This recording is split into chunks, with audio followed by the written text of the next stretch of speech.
История коми-болгарской дружбы началась в 1967 году. Тогда между СССР и Республикой Болгария был подписан договор о совместных лесозаготовках на территории Ударского района.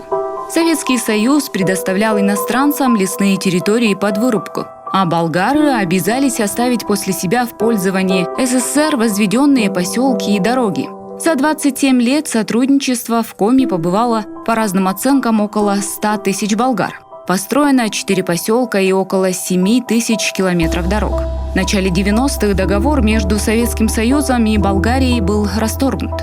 В СССР начались нелегкие времена, да и в самой Болгарии шла борьба за власть, и было не до проблем лесных предприятий на далеком севере. Болгары покинули тайгу. Так получилось, что я на службу в армию уезжал с одного Усогорска, а вернулся совсем в другой. Уезжал из населенного, веселого, красивого, светлого, вернулся в пустой, темный, народу мало, дома пустые, вечером выходишь, фонари не горят, в окнах света нет. Учитывая прошедшие годы, какая жизнь здесь кипела, было, конечно, очень дико это видеть. Для массового отъезда даже ввели специальный прямой поезд из Кослана в Болгарию. Всего было 4 рейса. Уезжали торопливо и массово. Навсегда старались взять с собой все нажитое. Хотя было жесткое ограничение по багажу. Крупную бытовую технику, мебель пришлось оставить. Как и сами обжитые, обустроенные квартиры. То я помогал знакомому загружаться в последний прямой поезд. Я тогда почти от всех, я слышал одно и то же. Мы ненадолго, мы еще вернемся, мы еще увидимся. Соскучиться не успеете. В принципе, до сих пор с кем поддерживаем связь, очень многие хотят вернуться. Они здесь на станции Кослан загружались полностью, то, что мог, и ехали прямиком до Болгарии. Просто это было сопряжено с некоторым неудобством в плане таможни. На таможне приходилось все это опять вытаскивать, все проверять. Одноклассник мне рассказывает, а мне магнитофон подарили двухкассетный, а потому что нельзя, потому что положено 1, 2 нельзя. Это скорее таможенное ограничение. Все-таки времена еще были ближе к советским, на контроле держали все, тем более уезжали-то иностранцы. Согласно договору, после его прекращения все объекты, построенные болгарами, переходили к Советскому Союзу.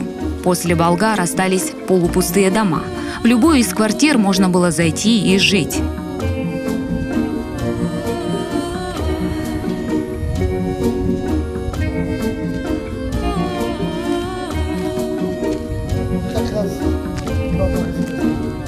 Когда договор закрылся в конце 94 год, а где-то до марта месяца еще была группа, ну так, сдавались дома, общежития вот эти, там оборудование еще было. Много оборудования сдавались, еще такое есть, где-то в Молдавии есть болгарские деревни, там литературу с библиотеку отправляли, все это. А как-то я женился здесь на русской, и как-то остался, здесь уже семья, и на русскую работу устроился. Вскоре наступила зима, а с ней пришли первые проблемы. Многие специалисты, обслуживающие инженерные сети поселка, тоже покинули Коми. А значит, многие участки, нуждающиеся в постоянном контроле, были без необходимого надзора. Жизненно важные предприятия работали, конечно. Котельная подавала тепло, вода была, свет-то был, но не сравнится с тем, что было до этого. Действительно был глобальный упадок, потому что, во-первых, не стало народу, не стало вот тех рабочих рук, кто за всем вот этим следил.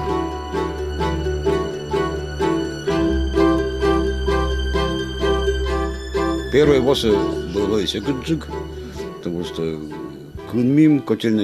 Первую зиму мы мерзли. Болгары сдали котельную, но приехавшие новые специалисты не знали многих нюансов. Батареи в 5-этажках полопались, было тяжело, холодно. Это получилось из-за того, что сюда приехали специалисты, которые не знали схемы отопления. И зимой у каждого котла сидели начальники, чтобы сотрудники котельной добросовестно делали свою работу, не оставляли котел без присмотра. Потому що зелена челядь були там, не ставили. Болгария смунисны, корисны, рочезда, это специально. После болгар сюда привезли людей из Вологодской, Архангельской области, и дальше мы уже с ними работали в лесу.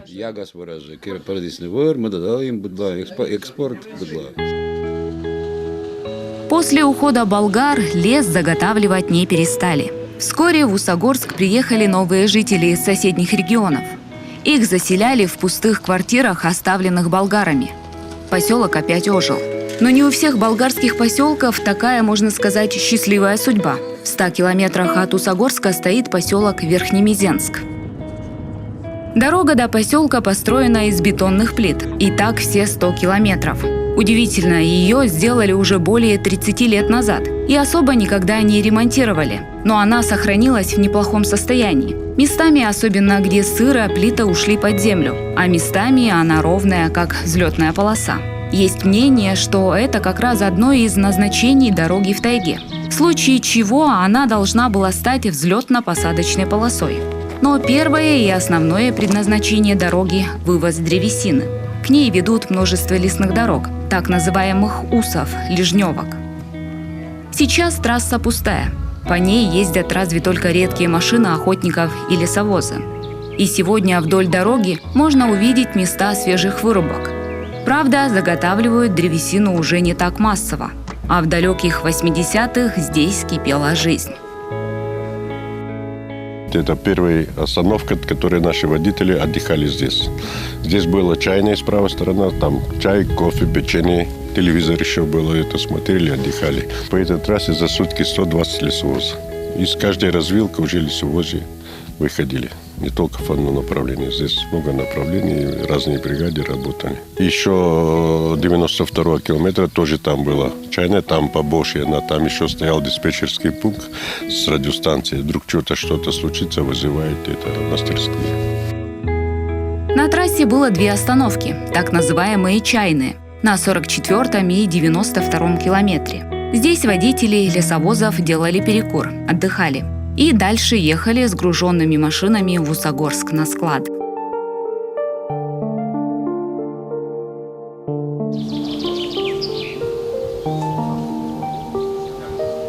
Забегая вперед, скажу, картины, которые мы покажем дальше, вряд ли понравятся бывшим жителям Верхнемизенска, с ностальгией, вспоминающим годы молодости в Коми-тайге. Не такой поселок они покидали 25 лет назад. И, наверное, не таким хотели бы его увидеть сейчас. Верхнемизенск – самый дальний болгарский поселок в Коми. Стоит в верховьях реки Мизень. И, по воспоминаниям местных жителей, один из самых обустроенных. Правда, о нем сегодня приходится говорить в прошедшем времени. Нынешний Верхнемизенск – это город-призрак. Ну и сегодня можно понять, делали его на совесть. В гости приезжали, друзья у нас здесь жили, работали. У меня была своя машина, я на свою машину приезжал. Поселок был оживленный. Детским садиком ходили, школу открылась 1987 года. Была здесь почта. Кто хотел с Болгарией поговорить, на почту идет и разговаривать, связи было с Болгарией. Потом была здесь поликлиника, у нас автошкола. Учились женщины водить машину, права им давали и все это. Здесь? Да, здесь, в Верхнемизенске вообще. Был это полный коммунизм. Все было это. Населенный пункт был в статусе поселка городского типа. Строили его быстрыми темпами. Друг за другом возвели 11 многоквартирных трехэтажных домов. Поликлинику, магазин, школу, детский сад, столовую с банкетным залом, спортзал, котельную, гаражи, ремонтные мастерские. Здесь была продумана до мелочей необходимая для полноценной жизни и отдыха инфраструктура. Компактный поселок с центральной улицей, на котором стоял фонтан и поселковый клуб. Вот это двухэтажное здание. Вряд ли поселки с населением 2000 жителей, а именно столько человек проживало здесь, могли или могут похвастаться таким большим зданием Дома культуры. Когда индийский фильм издают, здесь было полно народ битым все это. Жизнь кипела, все было интересно, все хорошо было .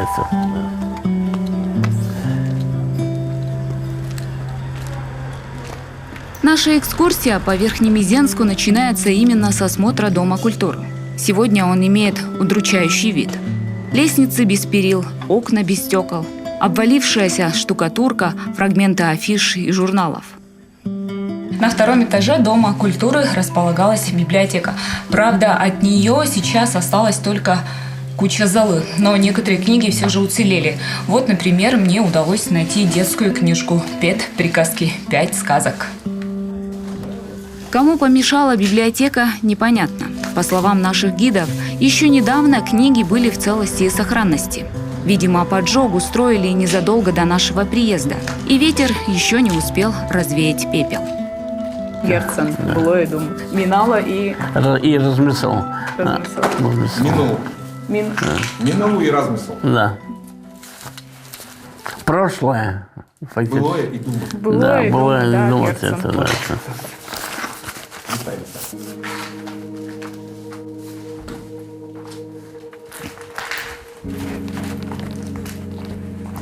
Если на втором этаже располагалась библиотека и много разных помещений, то первый этаж был больше для развлечений. Здесь располагался кинозал, туда мы чуть позже зайдем, и бар. Бар для лесного поселка советского времени был действительно продвинутым. Здесь был даже танцпол с подсветкой. Такой бар для небольшого лесного поселка был действительно чем-то из ряда вон выходящим. Но не для болгар. Болгары умели и работать, и отдыхать. И отдых непременно должен был быть красивым, шиком. Сегодня здание бывшего клуба охотники используют как тир. Оттачивают здесь мастерство в стрельбе по мишени. На стене кинозала следы от дроби, а на полу валяются патроны. Последний киносеанс в клубе был в 1994 году, 25 лет назад.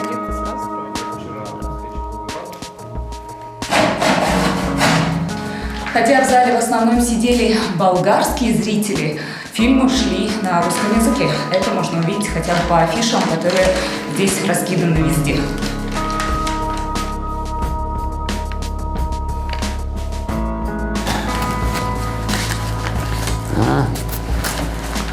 Музыкальная кинокомедия.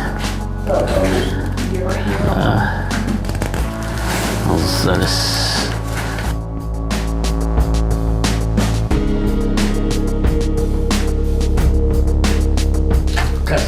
Девушка, билет В кино пойдете? Да. 1 рубль. Да? Но 1 рубль раньше были молодые.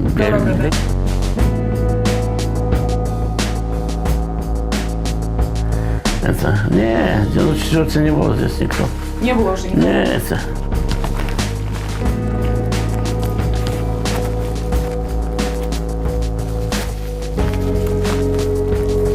Флагшток. Фонарь. В Верхнемезенске, по воспоминаниям бывших местных жителей, зимой вывозили снег, чтобы весной на улицах не было огромных луж. Перед летними праздниками улицы мыли пожарные машины. По поселку можно было бегать чуть ли не босиком. О чистоте заботились не на шутку. Был до мелочей продуман и вывоз бытовых отходов. Вот эта загадочная конструкция на самом деле мусорка. На краю висел бак под углом. Человек по лестнице поднимался, выкидывал свои бытовые отходы, мусор. А в определенное время проезжал трактор. Трактор с прицепом, обыкновенный белорус, обыкновенный прицеп. Снизу этот бак тоже открывался. Он его, соответственно, вываливал в телегу, и это все свозилось в определенное место. И такие стояли, и в Усогорске когда-то такая же система была. Эти конструкции появились позже. До этого, когда я был маленький, по Усогорску, ездил трактор, тракторист. У него был здоровый колокол сделан, как колокольчик, только действительно колокол. Он заходил в подъезд и им звенел. Это значит, подъехал трактор, значит, надо брать свои ведра с мусором, нести туда. Колокольный звон был одно из воспоминаний детства. И это была еще одна из таких детских забав. Если мы видели, что трактор подъезжает, мы бежали кто вперед к этому трактористу, к этому дяденьке. Дяденька, дай нам. Вот он нам даст этот колокол. И мы счастливые, довольные, бежим по подъездам, звеним. А он тяжелый, массивный, он из какой-то металлической запчасти сделан, но он действительно такой звонкий. Оповещали людей, что пора мусор выносить. Судя по всему, вот в этой квартире жил настоящий меломан. Здесь висят плакаты с артистами, в основном зарубежными.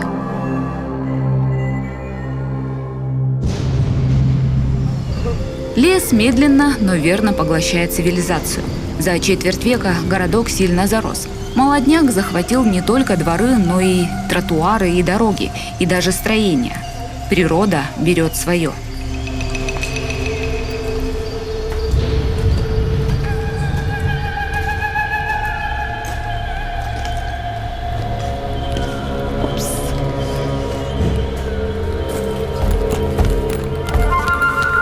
Дверь закрыта в одной из комнат.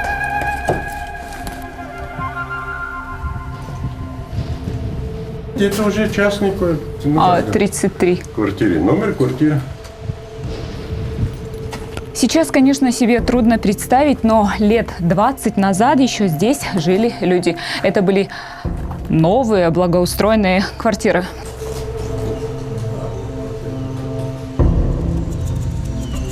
Это, я предполагаю, трехкомнатная квартира. Вот 2 комнаты, кухня, туалет, душевая. Правда, туалет очень маленький, видимо, для очень стройных людей. А вот тут находится кладовка. Сохранились еще полки. Наверняка здесь хранили консервы из Болгарии.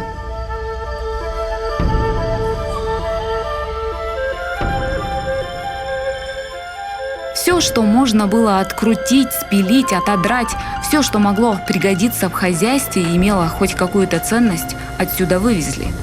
Мебель, сантехнику, оконные стекла и рамы, перила лестниц, чугунные радиаторы, трубы, двери и даже шифер на крыше. Остались только самые ненужные и случайно уцелевшие вещи, как, например, школьная парта или доска.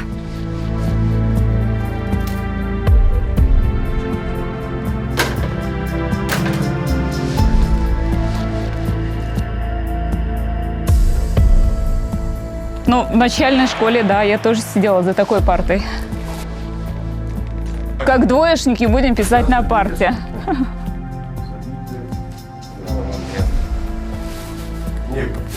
Фломастеру больше 20 лет. До сих пор пишет. Бывает. Под настроение похожу, поделаю фотографии, выложу в Усогорской группе в Фейсбуке. Начинаются воспоминания, просьбы. Сходи, сфотографируй тот дом, сфотографируй другой дом. Но люди помнят, люди так и пишут. Мои лучшие годы – это, ну, допустим, 82-й, 84-й, Усогорск. Но люди помнят то время, как они здесь жили, работали, да. Но и было как-то и весело, и дружно, и плюс это их молодость. Им просто, наверное, охота, вернувшись сюда, вернуться в свою молодость. Но желающих очень много. Даже периодически мы соберемся в группу, ты нам узнай, сколько стоит проезд, есть ли у вас где проживать. Те, кто здесь работали в 70-е, 80-е, это уже, в принципе, пенсионеры. Я не думаю, что болгарские пенсионеры вот так просто так могут взять и прилететь. Да и смотреть здесь особо не на что. Ничего, кроме чувства тревоги и сожаления, картины вокруг не вызывают. Сегодняшний Верхнемезенск разве что мог бы стать отличной декорацией для съемок фильма про постапокалипсис. Ничего придумывать не надо, все уже готово. Но никаких страшных катаклизмов и войн не было. Разрушили все добровольно, сами, а время и погода довели начатые людьми. На выезде из поселка была прачечная. Об этом можно узнать по вывеске, валяющейся на улице, и здание пожарной части. Пожарку можно признать по высокой башне и оставшейся документации. Сохранился список пожарной охраны. Согласно ему, здесь работало 20 человек. Славий Коев, Светлин Георгиев, Христо Ангел.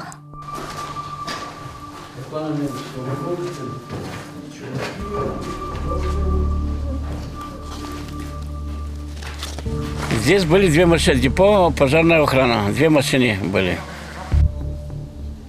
Жизнь Верхнемезенска оборвалась в 1994 году. Резко. Конечно же, времени для обдумывания и раскачки местным жителям не дали. В июне люди начали уезжать. Сначала в поселке закрыли магазины, отключили воду, затем электроэнергию. Жить здесь стало невозможно. Уже к осени отсюда уехали все. Как перестройка-то получилась в России, и как начали уезжать, и люди тоже вот сюда, это постепенно им давали машины, все, грузили багаж свой. Кто в Сугор остался жить, а кто уехал в Болгарию. И здесь никто не остался. Здесь администрация Косан уставила сторожи. Сторожили, ну, мне кажется, больше его воровали, сколько сторожили. Вот так. Если они сторожили, часто все было нормально. При въезде в поселок поставили охрану и шлагбаум. Населенный пункт законсервировали, но ненадолго. Вскоре сторожку убрали, а сюда стали ездить охотники за цветметом и мародеры. Опустевшие квартиры не стали раздавать нуждающимся в жилье ударчанам. Сюда не привезли новых жителей с других регионов. Благоустроенный поселок с качественными новыми домами и готовой инфраструктурой просто похоронили заживо. Было все готово. Единственное, надо было как-то более рачительно, более хозяйственно к этому делу подойти, правильно это все законсервировать. Но, возможно, времена были такие. Возил начальство здесь это, смотрели все. Тогда был еще Спиридонов. Приезжали очень много это начальства, фотографировали здесь. Хотели делать производство, да. Он умер и все. И после него все уже пошло. В конце 90-х годов власти Республики Коми предпринимали попытки восстановить поселок. По центральным телеканалам даже прошел сюжет об идее создания в Верхнемезенске так называемого города Солнца, комфортабельного поселения для реабилитации людей, имеющих проблемы со здоровьем. Однако проект не был реализован. Поселок без населения в 2012 году признали неперспективным и исключили из реестра населенных пунктов республики. Верхнемезенска больше нет среди поселков Коми.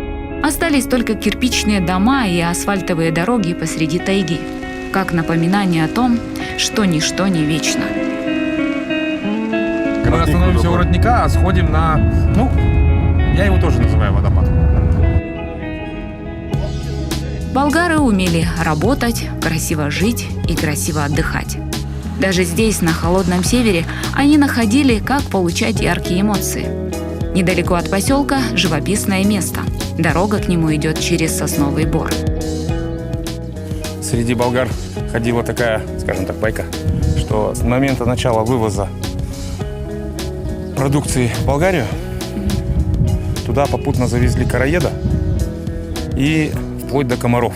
Они всегда там были в таких местностях сырых, но пока, говорит, не начали из Коми возить лес, комары не были такими агрессивными. Вот этих, говорит, агрессивных, это вы, говорит, привезли. Это из-за вас они здесь появились. Не было, но теперь благодаря Коми лесу есть частица животного мира в теплых краях. Тараканов завезли в Болгарию, когда уезжали, собирали все свое, нажитый скарб, добро, богатство. Ну и попутно увезли рыжих прусаков, которых там, в принципе, нету. Не было.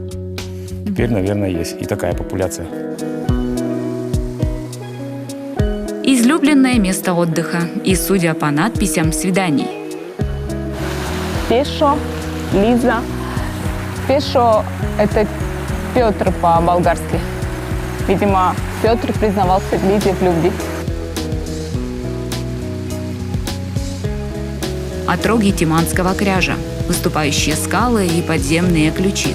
Романтичное тихое место. Местные жители его обустроили. Поставили столик с навесом, скамеечки и мостки. И даже возвели смотровую площадку.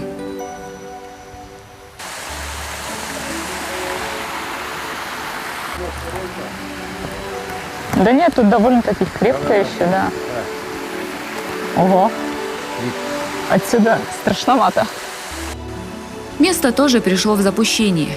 Деревянные постройки обветшали, то и дело упадет смотровая площадка. Да и сюда люди приходят редко, разве только охотники, очень уж далеко.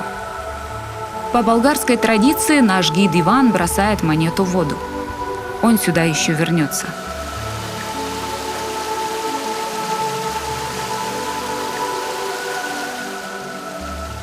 Часто можно услышать вопрос, почему не все болгары покинули Коми. А есть и те, кто, уехав в 90-х и пожив на родине несколько лет, вернулись обратно на север. Наверное, можно понять, чем стала Коми для южан. Многие здесь нашли свою любовь, создали семью, родили детей, теперь уже и внуки растут. На севере они нашли новые увлечения – охоту, рыбалку, походы в лес за ягодами и грибами. Но об этом в следующей передаче. Река Мезена тече, риба сьомга как кълъве, че усогорската тайга